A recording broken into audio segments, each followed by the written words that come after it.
Can rethinking our relationship with waste transform not just our landfills, but our leadership, our livelihoods, and even our communities? Welcome to Net Positive, where we transform eco anxiety into action through regeneration and resilience. I'm Richard Garrett, and today we're unpacking zero waste, the circular economy, and how waste can become a resource and not just a regret. Joining me is none other than the Texas trash talker herself, Stacey Savage. She's the founder of Zero Waste Strategies, where she helps companies ditch the dumpster and design systems that save money, empower employees, and turn sustainability into a competitive advantage. Stacey, welcome to Net Positive. Hey, Richard. Thank you so much for having me. I appreciate it. I'm excited for our conversation, even just making ready and reading through some of our notes. It's gotten me ready for our chat today. Stacey has spent over 2 decades taking waste personally and professionally, from helping pass landmark e-waste legislation in Texas to advising industry giants like Dell, Apple, and Nestle. Stacy has shown that trash talk can be a powerful tool for change. As the founder and CEO of Zero Waste Strategies, Stacy helps to empower organizations to reduce their waste, engage their employees, and get a marketing edge in their storytelling. And that mission is to make zero waste the default across businesses and organizations, and not just that dream. Stacey, this is a fantastic conversation we are geared up for, and it does take a lot of imagination at times. Tell me a little more about yourself, but I'd also like to learn where along your pathway you decided trash talk was the way to go for you. Yeah, I was born in Southeast Texas, and this is the mecca of the oil and gas industry. I grew up under the brown, hazy skies and rotten egg smells of major polluters like, Shell and Chevron and Texaco, Dow Chemical. My own parents worked at these oil refineries for a collective 75 years. So, you don't want to say, oh, your family's complicit in the pollution of your community, but it's kind of the only industry that's lucrative enough to send 3 kids to college and to have that longevity to where you get a pension and you can have, a retirement. So you don't blame the workers, it's the system. And so I got a rude awakening whenever I started getting into more of politics and how systems work, especially here in Texas. We have a very, we're not a red state, we're a non voting state. So there are millions and millions of progressive voters that care about the environment that just don't turn out to the polls. And we want to, in my career, I've wanted to empower people and advocate for people because I didn't have that growing up. There wasn't really anybody going to City Hall to fight the polluters and the particulate matter that was being spewed, in the 70s and 80s and 90s. There wasn't, and if there were, they weren't being loud enough and they weren't being heard and they just were not organized very well as a collective. So, whenever I graduated high school, I moved up to the Dallas area, went to University of Texas at Arlington and got my biology degree. And then, I was slinging fajitas and margaritas for 9 years at a Mexican restaurant. And luckily that's where I got my gift of gab. So after that, moved down to right. It helps you talk to anyone, anywhere on pretty much any issue. And you can find common ground whenever you have to work in You the meet service industry. a lot of people and a lot of stories there across Oh, that. yeah. Oh, yeah, and you get your regulars in that you can really rely on, and you build good relationships with them, and you watch their kids grow up because 'cause they're coming in for, a decade. So it was a really great way for me to build bonds and to talk to people about different things that were starting to become a lot more important to me. I grew up in a household that was very apolitical. We didn't talk about social justice. We didn't talk about environmental protection. We didn't talk about government accountability. We didn't talk about the corporate polluters in our backyard because that's the mentality in those areas is you've got this industry, it's got a stranglehold on the economy in the local region, and the workers keep their head down, they shuffle along, they don't rock the boat, they don't cause trouble because it's about financial security, not necessarily protecting the environment for future generations. Mm-hmm. And so it's really about just, survival in a capitalistic system that we all have to suffer, basically. And so, again, you don't And blame the workers, it's the system. literally, my apologies, I didn't mean to talk over you. It's what I'm realizing is literally extractive. Yes. It's an extractive economy that we face. And that's the linear economy that we are working to break right now by implementing a circular economy, which we'll get into in a moment. But yeah, graduated. I moved down to Austin and I found this beautiful, amazing, gorgeous oasis of not just greenery and waterways and something that I didn't really experience growing up or in the concrete jungle that is the DFW metroplex up in Dallas. um there was just so much to do, but not only that, there was the activism. It just blew me away. There is a total saturation of nonprofit organizations in Austin, and it is just rife with do-gooders left and right everywhere you turn. And there are people that are collectively organizing and had been activists for 40 years. These are the people who I was learning from. I was waiting tables one day, and my manager came to me and she said, "I want you to be a manager, join our management team." And I was like, "Oh no, absolutely not. I am not babysitting these people." Work you with know, as them, far I as already my know. as far as my own coworkers, there was a lot of drama going on, and I was just like, "No, I'm kind of growing out of this industry." Right? It'd been 9 years, so I said, "Okay, well, what else can I find?" So on the back of the Austin Chronicle, which is the weekly circular, it said on the back said, "Get paid to fight the man." There was a tiny little ad. It was like this big, and I was like, "Awesome! Wait, who's the man?" Right? Because apolitical household, who's the man? Where are they? But yeah, apolitical household. These weren't political dinner conversations we were having at the table, and I think my mom and dad had completely differing political views, and just to keep the peace, we didn't talk about anything. Mhm. And so, whenever I went in, I answered that ad, and I got an interview, and I went in and found out that the second interview was going to be field work. And that's when I was introduced to door grassroots community organizing, which changed my life. Oh, tell me more. Because for another 9 years, I got to knock on tens of thousands of doors across Texas, Ohio, Michigan, New Jersey, Florida, Colorado. And I would have front porch conversations with people just like you and me on pollution, government accountability, corporate pollution. And we would just sit there and talk about what we can do. So, as an organizer, my job was to get petition signatures, was to get people to go grab their checkbook or their credit card and write a donation out for us as a nonprofit membership based organization. We have 50,000 members across the state of Texas alone. And then to write letters to their lawmakers or get their kids to draw pictures, just to put the human aspect around, hey, your policies affect us. Don't forget the people who put you in office. And again, these were nonpartisan issues.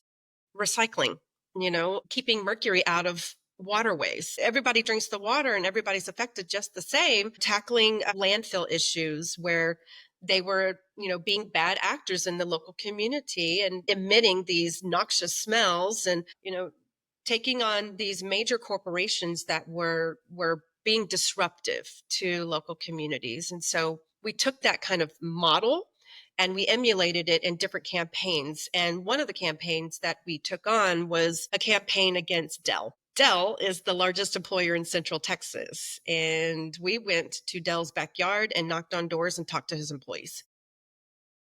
So we found, I personally talked to the CFO at that time. This was back in like 2005, 6, 7.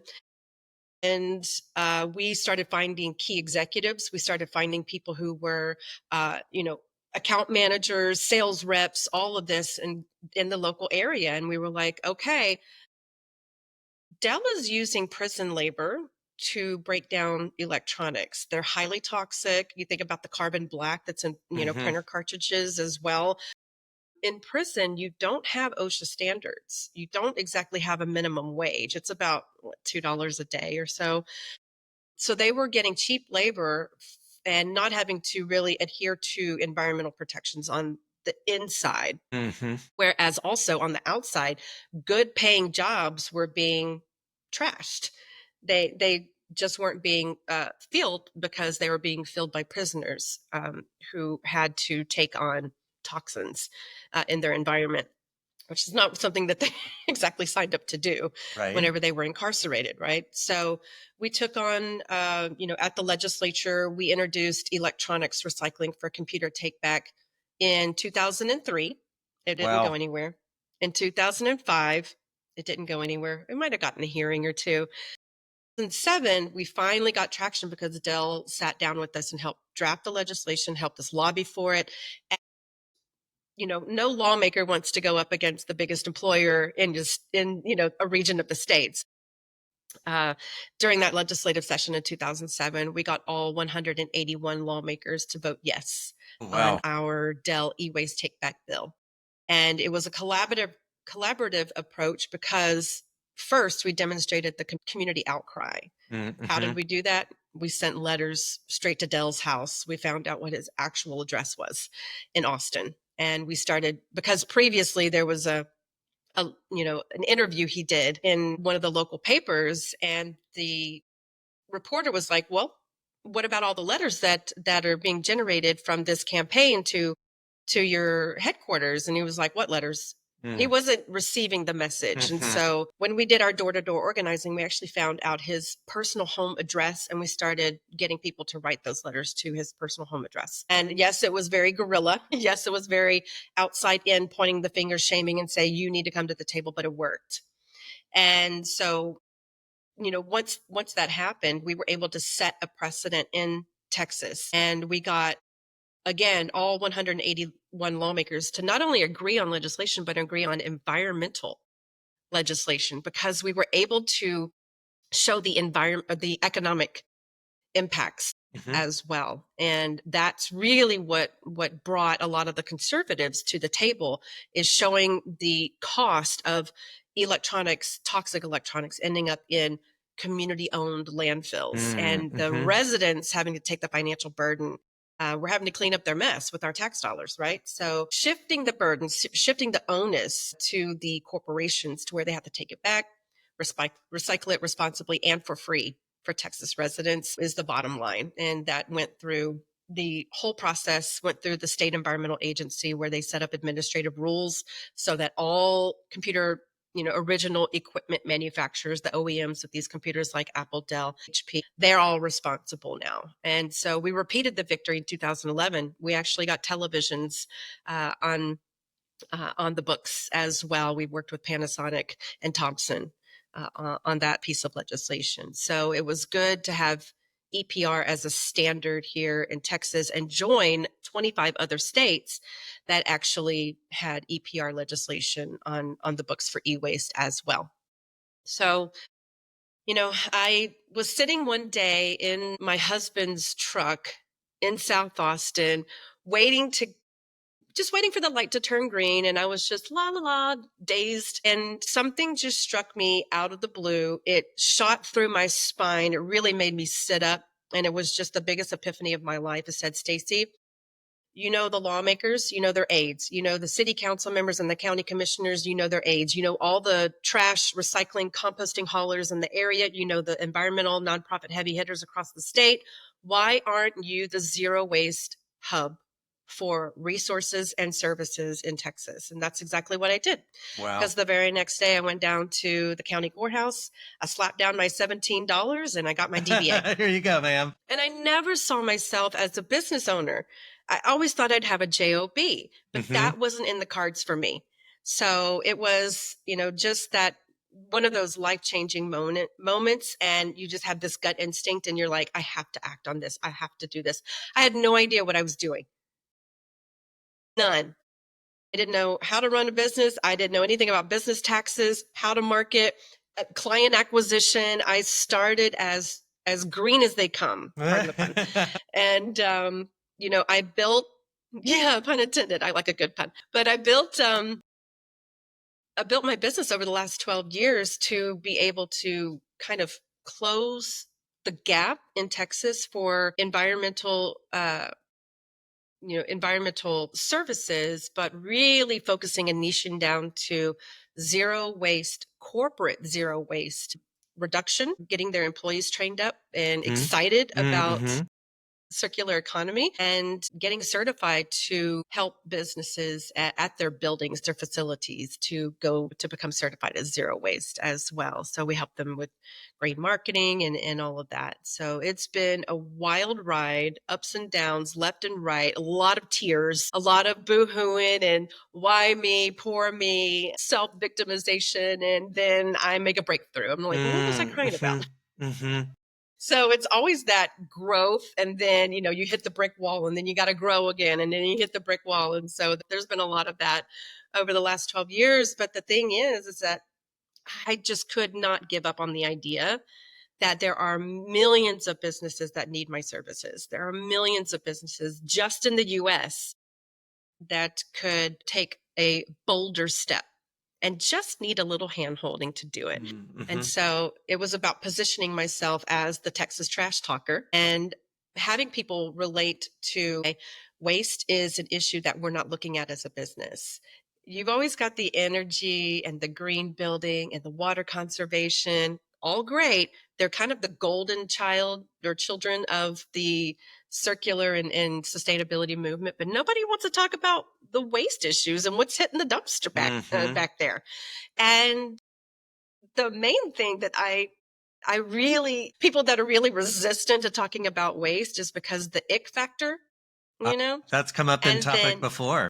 yeah, they don't want to deal with it. They don't want to look at it. They don't want to smell it. It just goes away somewhere. But we live on a circular planet with finite resources. Where is away? Tell me exactly, please. Point Where to does me it at a go? way. Point to me. Tell me where away is, please. And so, yeah, people, and it also takes behavior change. You've got automated systems for turning the lights off when nobody's in for the last 5 minutes, or the automatic water sensors at the Mm-hmm. bathroom sink, the automatic soap dispensers. You only get one towel whenever you wave your hand in front of the thing in the bathroom. The toilet flushes automatically and it's a low flow toilet. You've got all these systems in place, but the one that really requires actual behavior change and people to look at what they're doing, how they're consuming, and what they're putting out is waste. And that's whenever people are like, nope, don't want to look at it. Don't challenge me on my consumer habit, Mm-hmm. my consumerism or my, consumer behaviors. And so people they're especially because of COVID and the people had to stay home, they're looking at their waste streams and they're like, oh my gosh, do I really produce this much? Because if you're in an office, it just stays, right? It stays there. The janitorial crew takes it out back. You don't see it again. So when people were staying home and realizing how much waste they were actually producing, people started to get a lot more cognizant of what they're bringing into their home, how they're using it within their home, and then how it goes Mm. out the back, into the dumpster, the bin, the recycling, the composting or whatnot. So it's been quite a ride because a lot of the companies that I was pointing at, blaming, and shaming in my activist career are now clients where I Mm. can help them rather than harm them from the inside. And I'm working with people who truly, truly care. In my activist career is very nebulous, this big polluter, doing the wrong thing in a community. But now I get to see from the inside as a consultant, these are people that actually live in the community. They actually care what's happening in the community. They want to do the right thing. Now we have to look at budget. Now we have to look at the political will of the C-suite executives. Can we convince them to implement this program? Or are they going to, slash it off the budget? So now we can really get to working with the internal operations of a company and the people who drive those programs to help them make the case for zero waste, make the business case as well, the economics that you can bring to those C-suite executives and say, there's a lot of cash in our trash. We're losing out. We're leaving cash on the table. And so whenever you can make that presentation to them, they can then see the numbers and they're like, "Oh, yeah, we really need to get on this. Let's do it. Here's your budget. Here's how we're going to do it." And then we work with them and put it in place. You've unlocked so many questions that I have for you, but I was trying to like summarize one good question and sort of to address the themes that we've talked about. And I guess my question to you is you've given some really good examples over your pathway here about power, feeling powerful, feeling powerless in your person, in your community, working with that dynamic. You've also given example of the powerful tool that advocacy provides and ways sometimes you have to wake up your listener. And then you've given an example here of transitioning from power over to power with and even power within. And that's a really big shift, not only in the way that that gets implemented as a tool or resource, but also what I am imagining, and please help me understand, is that these types of organizations have changed over time. You've even given some examples here of how advocacy caused policy change, which caused an action and behavior change, which is now a new version of that organization. So you even just said here, you're starting to work with those that you advocated with or against, but now working with. Tell me more about that feeling for you of power with in your community, in your professional work, in your professional connections. Yeah, you get to see the humanity behind the decision making and how that is contrasted by the budget that companies have on hand to address these types of issues. I think many businesses, they'll think, oh, okay, well, we have to recycle now, or now we have to compost, or there's a new ordinance that we have to adhere to because the city did X, Y, and Z, and we're And you did affected. it. Insert eye roll here. You did it yourself. Yeah. Pardon the interruption, but I can see the insert eye roll here. Yeah. And, the reason that ordinances are put in place is because usually you know, voluntary programs just don't work. There's usually some businesses that pull all the weight, and some businesses, most of businesses are like, yeah, we're not doing that. If they're not going to force us to do it, if they're not going to hit us in the pocketbook with a fine or a fee or a legal penalty, then we're not going to do it. But, whenever it becomes an ordinance and everybody has to be on the same even playing field, yeah, then that's kind of, and businesses, you know, most businesses just don't appreciate laws or ordinances guiding their businesses from the outside on a government scale. But if you just did the right thing, then maybe we wouldn't have to be here. And but it is a collaborative approach whenever it comes to diversion and sustainability, because residents can't do it all on their own. The government can't do it all on their own. Those two together aren't complete. We have to have the businesses leading the way because they produce the most amount of materials. And I believe around 80% of global emissions come from 100 companies. Wow. Isn't that crazy? I think it's like 70 to 80% come from specifically these set of 100 companies. And so there's a lot to be said about corporate leadership, and it's a green marketing opportunity as well. Working with the people who run these programs, working with the employees of these clients, like I said, brings the humanity, the humane aspect of it. Whenever we look outside of what happens in the four walls of that building, we want to see the economic prosperity. We want to see the social justice aspects of your program. We want the ESG calculations and measurements. And so does the public. So does the consumer, and the local governments. Not only that, shareholders and investors. If you think that you're going to go get a $2 million seed fund round with an investor, and you haven't had your ESG and your waste and your energy, your water conservation plan, your green building plan, if you don't think that they're looking at that, they're then you're already doing a disservice not only to them as investors in your business, but as an operator in the local community who employs people. You don't want people coming into your business, working there, and then getting paid just to pollute themselves.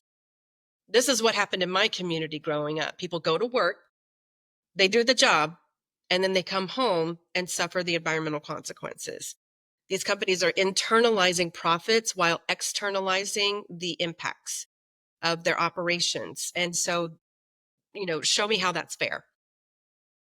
But, we do live in a capitalistic society, and we do live, within those boundaries. And money is king, but a lot of companies don't look at the conservation piece as a green marketing tool either, and being able to separate yourself from your competition as well. So that's something that we help with on our team, is green marketing strategies to tell the world what have you been up to, and to have the numbers to back it up so that you're not greenwashing. You can't even be accused of greenwashing because you've got the numbers and the metrics to make your case. And that's in your CSR, your annual corporate sustainability reporting, and your ESG reporting. All of that is backed by the numbers and the metrics. And how do we do that? We have to go gather the data. In my case, we do waste audits where we're up to our elbows for 6 hours in somebody else's trash.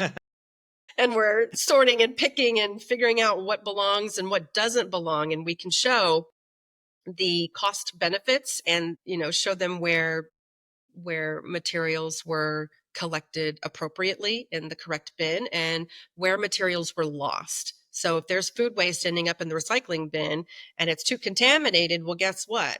The hauler is just going to bring that to landfill. It doesn't make any sense for them to pick through your food waste because you didn't train your staff correctly.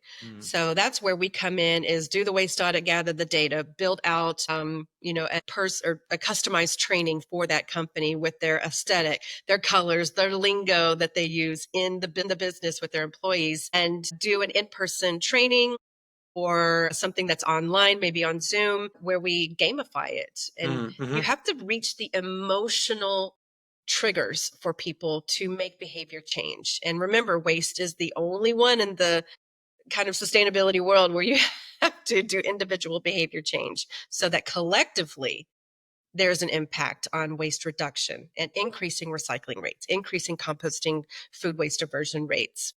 And so we do the really fun gamified training so we can help people, it kind of sears it in their brain whenever they've got a lot of fun behind it. There's no judgment. We're doing quizzes. We're doing true false. We're doing actual buzzer games where I bring buzzers to a classroom where we have a team of 5 over there and a team of 5 over there, and we're ready to get to it. It's like a family feud for waste. And we test people's waste reduction and zero waste knowledge, their recycling knowledge, and people have a lot of fun with it, and they get some pretty good incentives as employees, whether that's gift cards, or one client had a stash of 5 iPads.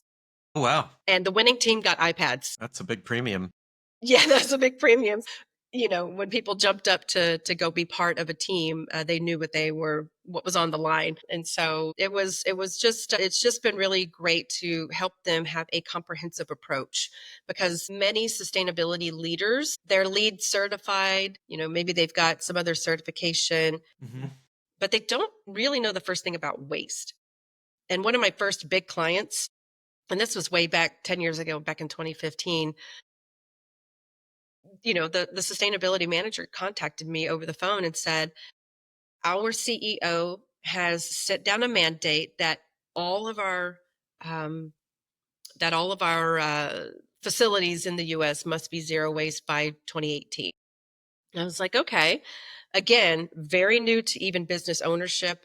And I was just like, yep, got to say yes, and I'll figure the rest out later. And so I said, yeah, we can help you out. And then I went out and built my team. I found mentors in the zero waste space that I had been learning from for the last 10 years. And, that they kind of worked with me to build a team. And we took on a major zero waste project at this facility in St. Louis. He didn't know the first thing about waste, even though he was the sustainability director for the entire building. Waste was never an issue for him until the CEO said, now waste is an issue for you. Go fix it. And, he called me in a panic, just like, I don't know what to do. I'm like, I got you. I got your back. No problem. So I built my team. They flew us out there. We did a full building assessment. We looked in all their dumpsters, did that waste audit. We trained their staff, talked with their green team to help motivate other peers. Floor by floor by floor. They were called the waste warriors, I think. And just helped them with green marketing and put together a 32-page zero waste master plan for this one facility that took all of their data that we collected and helped them with observations, recommendations to really implement the zero waste best practices that we had at that time. And it was, on paper, I was leading the project. Behind the scenes, I was scrambling to learn as much as I could about how to do these building assessments and how to just service a client with the highest quality customer service satisfaction that we could. And it was a very steep learning curve for me. And we're talking about 2 months learning how to do that. So it was If you fun, but would, it was difficult. I But can I said imagine yes. so. Well, so it's such a big topic to discuss. And to your point, it often does not get discussed. So if you would, just for my own edification here, explain zero waste like I'm five. ELI 5, zero waste for me. And then I'm listening like I'm an employee at this organization because I'm curious how you reach out to them personally or make that conversation personal to them. So yeah, explain like I'm five what zero waste is and why should I care? Right. So, zero waste is globally defined as a 90% waste reduction from landfills and incinerators. So, what's going into your trash are actually highly valuable materials that can be sold on the commodities materials market. So, think your cardboard, your paper, some plastics, metals, especially, highly lucrative and are just getting trashed, buried in landfills, or burned off in incinerators. Those materials will never be recovered. They're lost to our economy forever. And I think the EPA has shown that there's about $11.6 billion worth of high quality materials in our landfills across the US. Every year, every single year, we're burying over $11 billion of recoverable Reusable materials. resources. Yeah. And so once we have mined all of our resources, well, what else are we going to do? So it's important to get ahead of that doomsday scenario Mm-hmm. because we will have zero forests. We'll have, we'll be mining to the middle of the earth to pull out ores and fuels, fossil fuels. So we have to really look at what has already been mined, extracted, refined, what has already been made into a product, and how can we recover that so that it gets looped back into the circular economy. So Mm-hmm. right now, the extractive and very damaging linear economy is you take something out of the earth, you make it into a product, and then you dump it. Mm-hmm. And so what we want to do is take the two ends of that linear economy and then loop them into the circular economy so that these materials that we've already mined and refined are reused over and over and over and over again to where we are saving costs on the extraction piece of it and the transportation piece of it. We want to keep our materials hyper local. So if I have the guy down the street that collects pallets from my business and hundreds of other businesses in the local area, what that person can do with those is to repair them, reuse them, and resell them. So we think about the 3 R's: reduce, reuse, recycle. There's actually about 9. And there's several that we don't talk about. And so when we talk about the 9 R's, it's more like refuse waste. And you have to think about this in a reverse triangle, right? Yeah, This is okay. a hierarchy, materials hierarchy of zero waste. And so down here at the very bottom is the landfill incineration piece that's actually separated off of the triangle. It's like, yeah, that's disposal. All of this up here is diversion. And these are where we need to pull our resources from. And you have refusal. So you can refuse Yeah. waste. You could just say, hey, McDonald's, I'm going to put in a to-go order. I'm going to come pick it up, but I don't need ketchup. I don't need cutlery. I don't need napkins. I don't need salt and pepper packets. Save it for the next order because I've got all that at home already or at my office. Refusal. Then, there's reduction. When companies say we're going to reduce the amount of plastic in our packaging, that's reduction. When we talk about remanufacturing, refabrication, resell, rot, which is the food waste issue, keeping food waste out of landfill. Food waste has an entirely different hierarchy than in the zero waste hierarchy. So there's the zero waste hierarchy, and then you've got a separate hierarchy for food waste because there's a lot more that can be done with food before composting happens. And then you look at, recycling is kind of bottom of the barrel, but it's most convenient for most people. And so that's why recycling gets all the hype.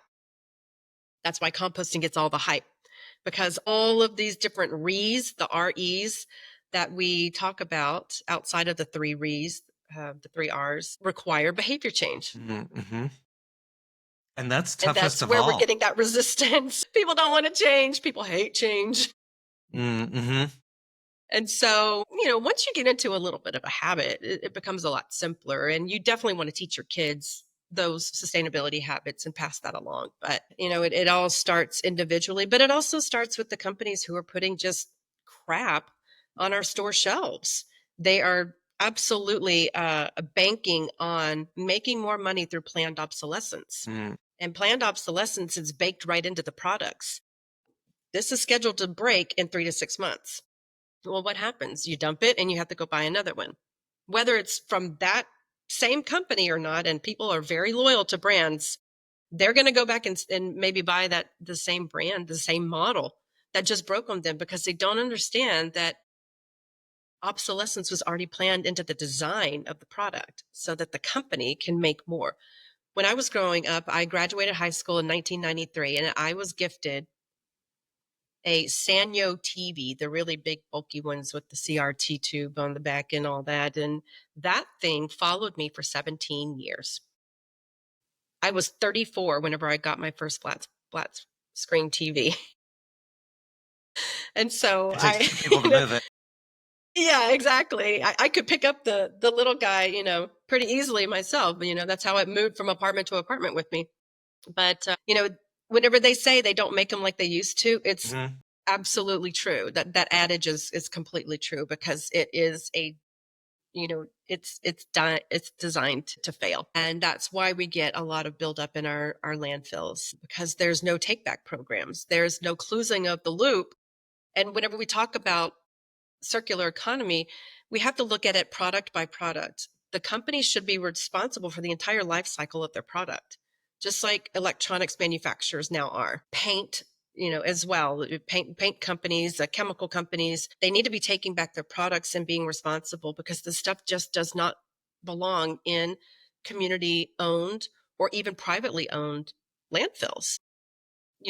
There's a severe lack of accountability in the corporate industry of having the end of life of the product be on the producer. So it's usually, well, what do I do about it as a consumer? I mean, I didn't make the product. I didn't design the materials that they used. I didn't say, yeah, let's go ahead and put mercury and arsenic in that that electronic product. I'm not the one who designed it. I didn't engineer it. I didn't choose the materials. Like, all I did was shop and it was on my shelf and here it was. And I don't even know how it got here, but I need it. I'm going to buy it. And then 6 months later, year, 2, 3 years, it breaks. Now what? And then the consumer is like, I don't want to put this TV on the curb, but I just don't know what to do with it. It's broken and I can't, the screen's busted and I can't donate it anywhere. Nobody will take it. And so it just goes to landfill. So there's there's a lack of accountability and there's a lack of knowledge around how to recycle properly, which is normal stuff like cardboard and metals and paper. A lot of contamination that happens just in the curbside bins or at, in businesses, but also there is, whenever companies are like, yeah, we support the metal straws campaign and we think everybody should use metal straws, and you can do your part by not producing paper straws, or not paper straws but plastic straws. And do we really think that that's what's going to solve our plastic pollution crisis? We can't recycle our way out of the plastic pollution crisis. It starts with the companies that are building the products and offering it to the consumer store shelves, and that we're bringing home to use in our own homes or our businesses. And so that's where companies have to step up. There has to be that kind of symbiotic relationship with the company that produces the material and the product and the consumer that has the product and needs to get rid of it at the end of the life of that product. And companies should just be like, open arms, bring it over here, but they're not. Wow. And so much, I can clearly see the problem. There's so much advocacy required, so much individual voices that have to speak up and then start to tie together to really turn the ship there. It's a big ship. Well, and then there's so many tangential topics, like food waste has its own set of criteria, its own streams that it goes through, but can often contaminate other streams just by virtue of its wet stickiness at times.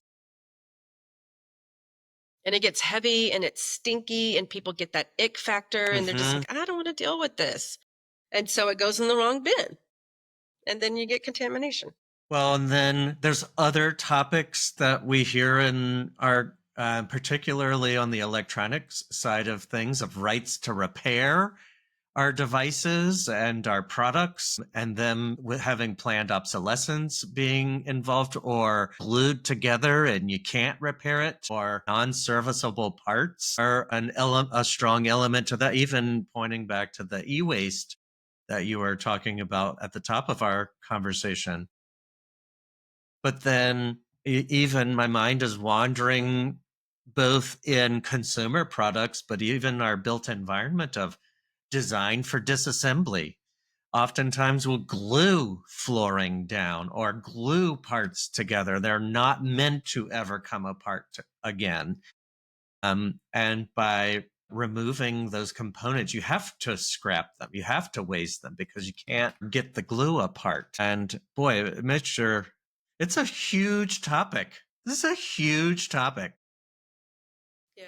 Waste is the big one that nobody wants to look at. It gets the least amount of funding whenever it comes to, investors. They want to invest in the easy kind of tech-based, plotting and sensors and tracking, with digital monitors and all this. But it takes some real heavy lifting on the waste end to get the materials to the actual recycler, to get the materials to the actual composter, to do the food waste donations that businesses are legally allowed to do. And they still think there's an old myth from the 90s that they're going to get sued if they do food waste, not food waste, but consumable food donations to a food redistribution nonprofit. We just have to bust those myths and re-educate, because there's a lot of misconceptions around waste. There's a lot of confusion about, well, how do I handle this people want to be responsible. I'm not saying that they don't, but the lack of education is enormous, and it's something that I don't see us getting to a recycling rate like they have in, in other countries in Europe for another 30 years. Like it took us 30 years to get to where we're at because we've been dumping our materials on other countries for the last 30, 40 years. We have not built out the infrastructure for more recycling plants sprinkled all over the country that could assist regional areas. Invested in recycling technology. We haven't invested in opening up areas to where we could have composting fields. We just haven't done the work as a country.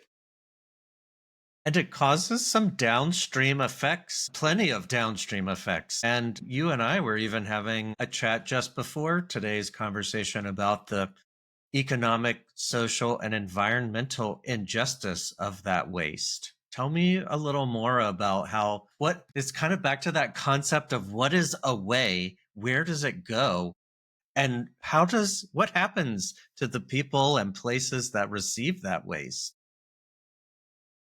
Well, in the US, we've been for a long time shipping our materials overseas to China or Mexico. A lot of our e waste would go to countries like Nigeria, Sri Lanka, many Asian countries. And the environmental standards, the worker protections just aren't as established like we would have in the US. And it is a severe injustice because, especially for people in the global South who are experiencing these tidal waves of dumping, textiles are washing up from, just cargo containers being dumped overside of ships.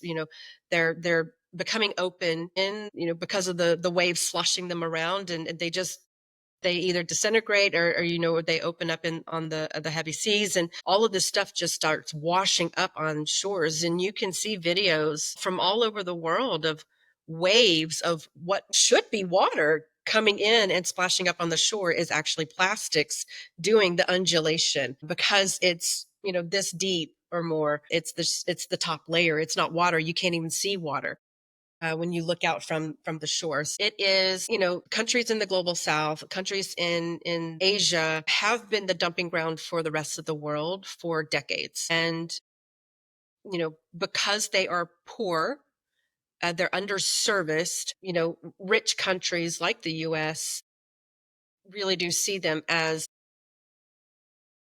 lesser than. I'm just going to say it. Hmm.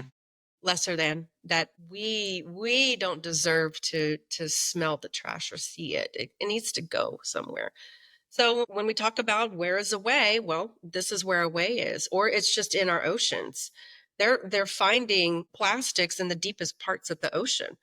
You know, Coke cans, crushed Coke cans that are ending up on the seabed floor. Well, where did that come from? And so we look at the plastic gyres, the swirling gyres that are double the size of Texas, and there's every single ocean across the planet. And where did this stuff come from? It is improper management of our materials. It is the lack of education, it is the lack of resources. But the good news is that people are pissed. Because of social media, we've been able to bridge the gap of communication and what's going on in other parts of the world. And people are starting to really wake up about what is going on, what corporations are doing, and what they're not doing, maybe what they say they're doing, but they're not doing. Mm-hmm. And, we're getting the real time proof of, companies that are bad actors and these kind of shipping channels that are getting away with really bad practices in international waters, right? So who monitors the international waters? Well, kind of nobody. So it's a good way to kind of just point the finger at somebody else and not take any accountability. But it starts with the manufacturing phase to the consumer phase, to the end of life phase, and then the disposal or diversion phase as well, and looping that back into the manufacturing phase. That disposal or the diversion piece of it is what is the feedstock for the remanufacturing piece. Mm-hmm. of the circular economy. So that's, you can see where it's starting to connect that loop. And so, even companies like Dell, even I'll bring them back up. Dell is had an ocean plastics program where they would scoop up ocean plastics and work with local fishermen communities across the world, and find these plastics and then be able to collect them and remanufacture them into the casings of Mm-hmm. their computers and laptops. Adidas actually has an entire footwear line that's made of ocean plastics. Companies are starting to understand that, hey, there are resources over there just sitting on the beach, ready for someone to scoop them up and clear them away and reuse them into, newly manufactured products. Guess how many people that's going to put to work? The EPA states that for every 10,000 pounds of waste, and it's all inclusive, it could be food waste, it could be all the recyclables and trash that actually needs to go to landfill or incinerator, that 10,000 tons of waste can, whenever it goes to a landfill, employs one person, because what? You have to push a button on a truck to do to lift the bed of the truck and have everything slide out. It's hydraulics. It does the work for you. In the recycling industry, it's 4 jobs, because you actually have to have pickers on the line, of the lines that are coming through and do all the picking uh, each day. Then whenever it comes to the organics or food waste diversion industry, there's more like 7 to 10 jobs per that 10,000 tons of waste, because food waste and organics is only 40 to 50% of our waste stream. So think about picking out 40 to 50%.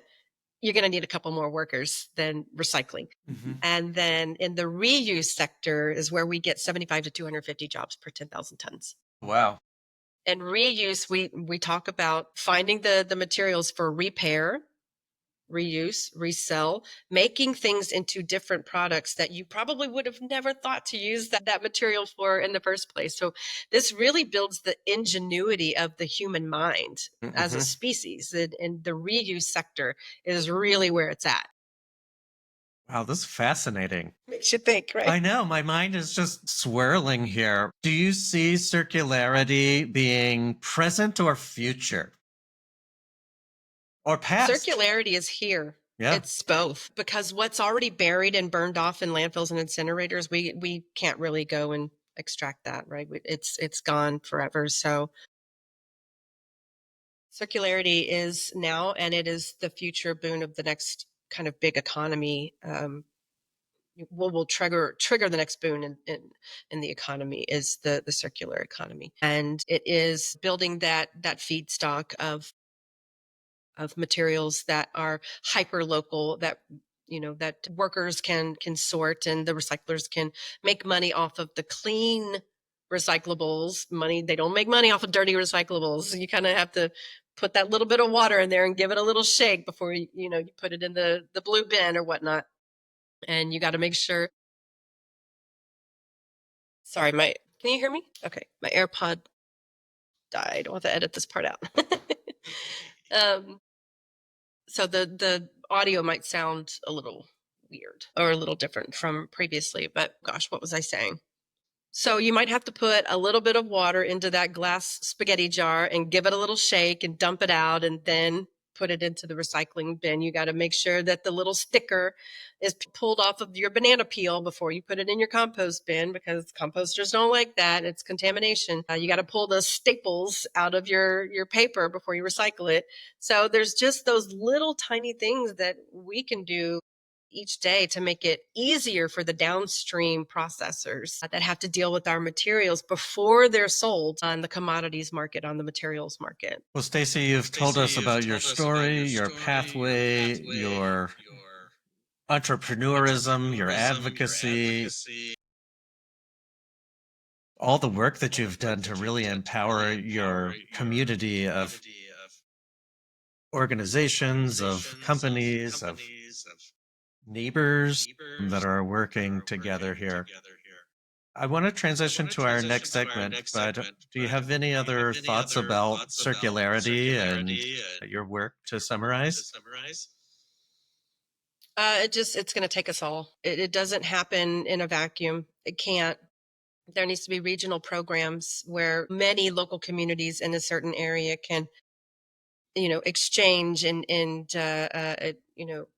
take take materials and build new products and give people green jobs that can instill more tax-based stability in the local economy. So it is a all hands on deck call to action that every single one of us look at what we're bringing into our homes and businesses, how we're using them, and then what's going out the back end, and how do we minimize the entire process. And, how do we be more creative, more innovative? That's where the really good ideas start to spring forth, and you get business ideas, and that's where businesses start to grow and you can employ more people. It's, again, that's the circle of circularity. There's our economy here. There's business here. There's cash in that trash. That's right. I love it. Have you ever done the thorn, rose, bud conversation framework? I have not. So tell me a little bit. Well, I want to welcome you to the community garden portion of Net Positive, where Let's get our hands dirty. exactly we use a little of that compost. So I'd love to hear something that is blossoming in your world these days. Prickly, thorny problem that you may be having, and something that's bringing you hope for the future. Tell me what's blossoming in your garden these days, Stacy. Well, what's blossoming in my business garden is that we have released a 8-week online training program, and it's perfect for the owners and managers of small to mid-sized businesses that want to start their own zero waste journey within their business practices. And we start very simple things that can be implemented right away, and there are some longer term goals, right, and programs that need to be put in place and more thinking and strategizing around.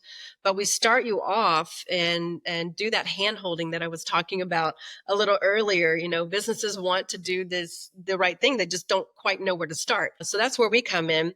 In our 8-week program, it's 4 training modules, and you have a weekly check-in with me personally, where we design your program and you walk away after those 8 weeks with a custom program that is tailored just for your business, your industry. And, there's additional resources. We test your recycling knowledge. Did you watch the module all the way through? So we do testing on that, and you get a score. And once you're complete with the program, then you get your certification as well. So we send that along to you also. I'm also starting a new course, developing a new course that will assist sustainability professionals or sustainability graduates that are just coming out of college to ditch the 9 to 5 and start their own environmental consulting firm like I did.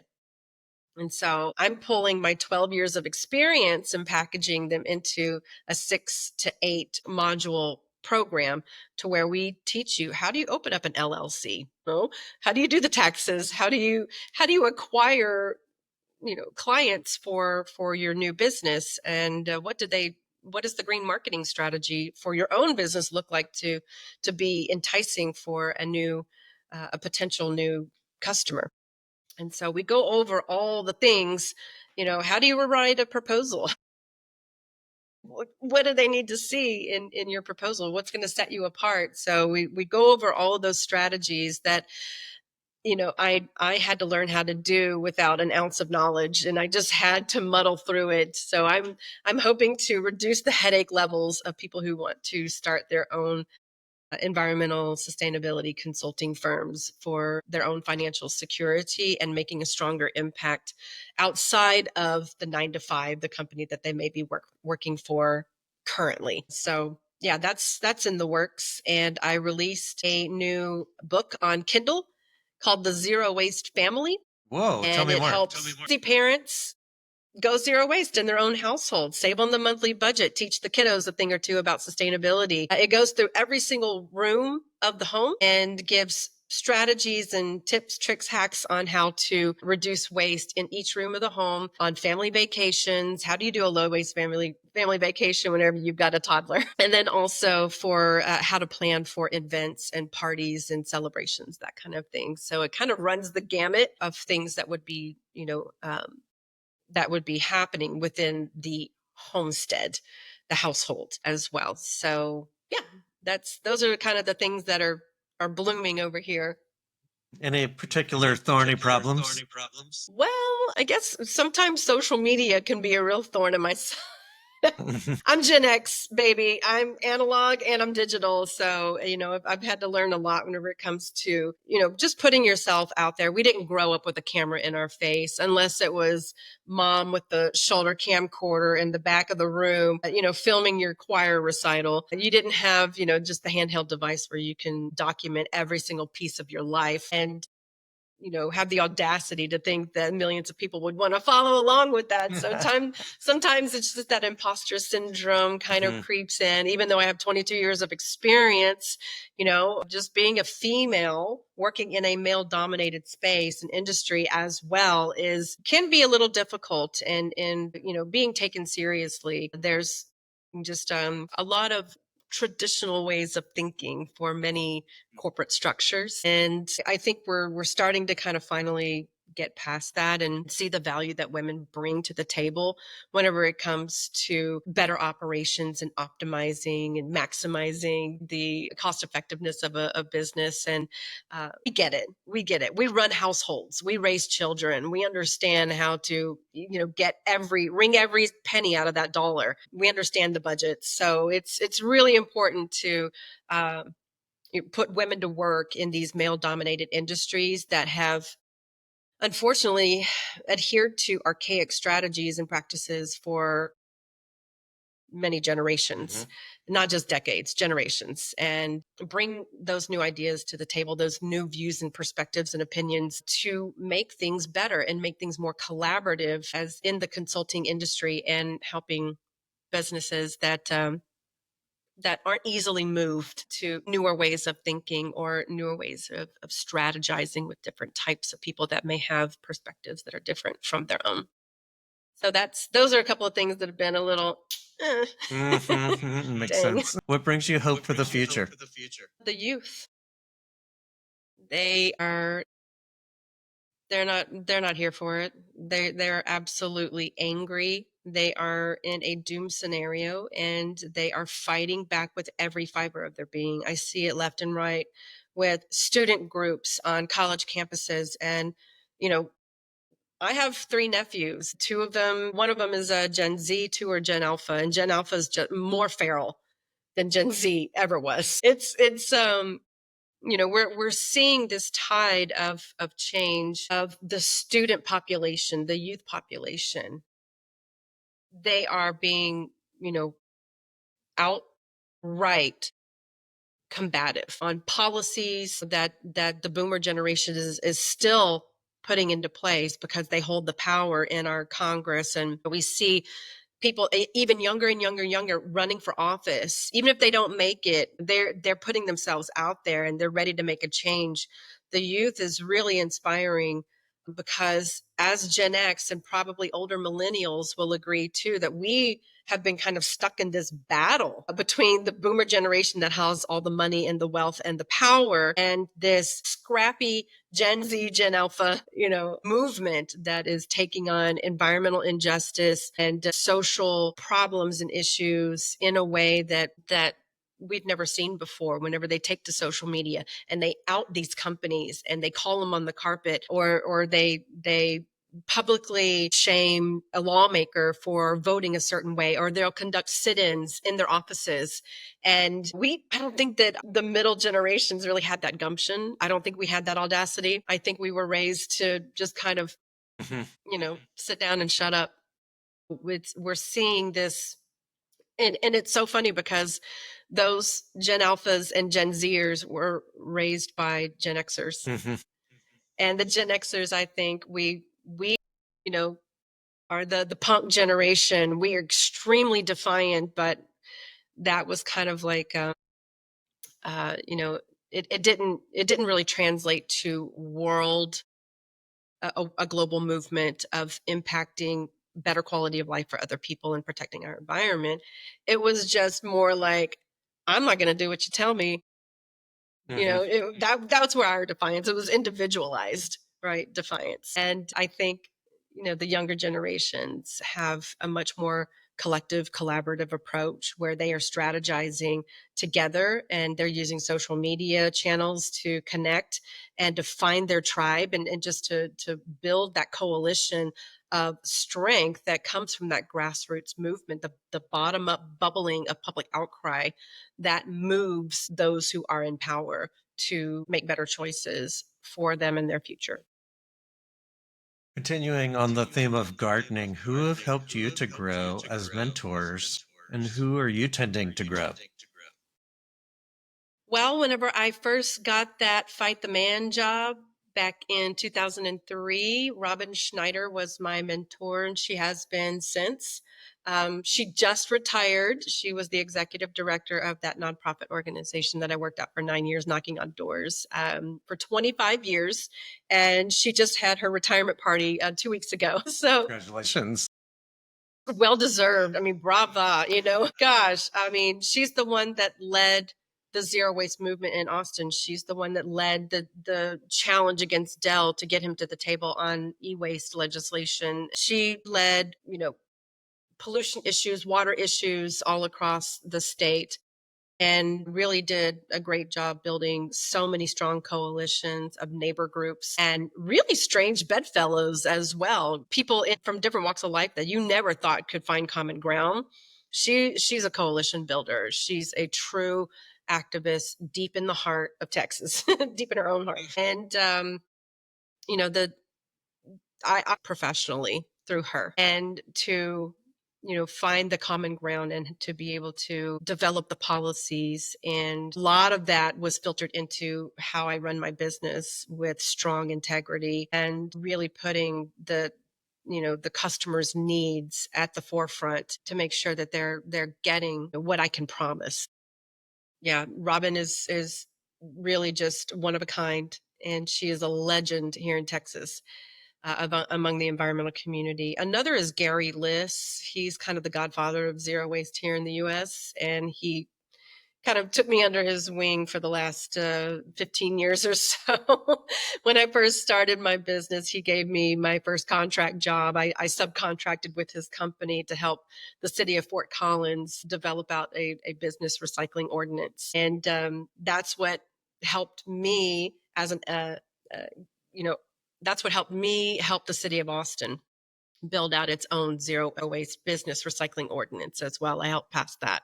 So it was a lot of things have come full circle. There's been tons of examples of circularity in my own business, not just with the strategies that we use, but the people that I've interacted with and who have given me the skills that I need to move on to the next phase of my life or my business. It's all thrown back to them. It's all because they supported me.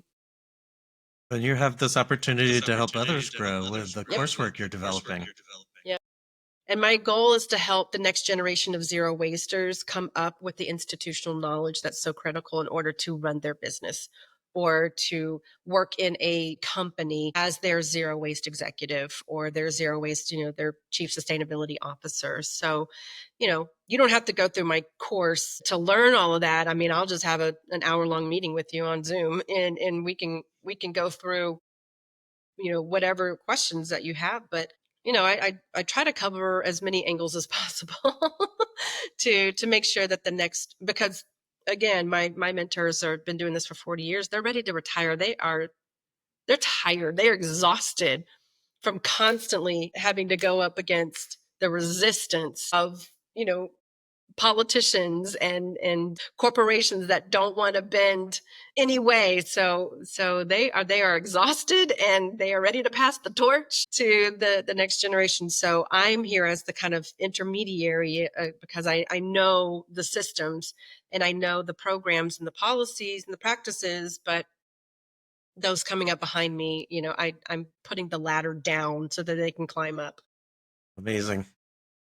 Wow. Stacy, last question here in our interview. Tell me about one of your favorite places in nature.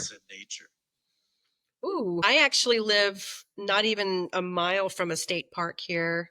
It's called Bastrop State Park, and it is under the Lost Pines Forest. And there's a big lake. It's really gorgeous. Just have to take advantage of those open spaces that you have in your own backyard sometimes to appreciate nature, reconnect with where you come from, get your feet in the dirt, and just do, some gratitude, expressing gratitude, and meditating is really where I can reconnect with my own soul and acknowledge that my entire life path is to give back.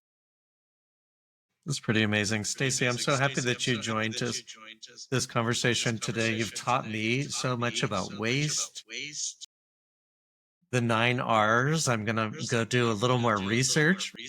That sounds like another R there is a rabbit hole. But I'll be I digging. really appreciate you sharing your experience, your pathway, helping others see the power of advocacy and to provide that voice of advocacy. So I appreciate today's conversation, and I hope you'll come back again and have another chat with me. Yeah, absolutely. Thanks for having me. Let me know next time you want to have me on. This is amazing. And for those listening along, we'll drop information about Stacy and some resources here for you. And I hope that you'll join us back on another episode of Net Positive. And if you like this episode with Stacy, please like and subscribe and listen for more. We'll see you on our next time. Bye, y'all.